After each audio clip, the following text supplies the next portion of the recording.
যেরকম কুয়াশার দাপট সেই ছবিগুলো যেমন দেখালাম যে ব্যাহত হচ্ছে ট্রেন চলাচল, যান চলাচল, ঠিক তেমনই শীতের সকালে পিকনিকের মুডের কথা না বললেই নয়। পুরুলিয়া, সেখানে একেবারে পিকনিকের মুড। সকাল থেকেই বেশ ঠান্ডা থাকছে, সেই কারণে বেলা বাড়লে যেমন ঠান্ডাটা কমেও যাচ্ছে, তো এটা একদম পিকনিকের জন্য আইডিয়াল ওয়েদার। তো পর্যটকদের ভিড়ও কিন্তু চোখে পড়ছে। তো ইন্দ্রজিৎ রয়েছে সরাসরি আমার সঙ্গে, ইন্দ্রজিতের কাছে যাব। ইন্দ্রজিৎ, এই যে পিকনিকের মুড, এটা তো একদম, আর রবিবার বলে কথা, ডিসেম্বর বলে কথা, কালকে বড়দিন, পিকনিকের মুড, পর্যটকদের ভিড় কতটা?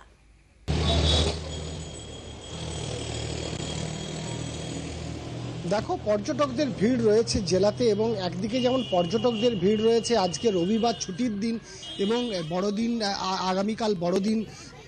ফলে এইভাবেই সাধারণ মানুষ সকাল সকাল বেরিয়ে পড়েছে পিকনিক এর মুডে, এবং পিকনিক করতে ইতিমধ্যে আমরা দেখছি যে একের পর এক পিকনিক স্পটে যেতে শুরু করেছে। আজ থেকেই উৎসবের একেবারে ফেস্টিভ মুডে বলা যেতে পারে। তার কারণ একদিকে রবিবার, অন্যদিকে আজ 24 তারিখ।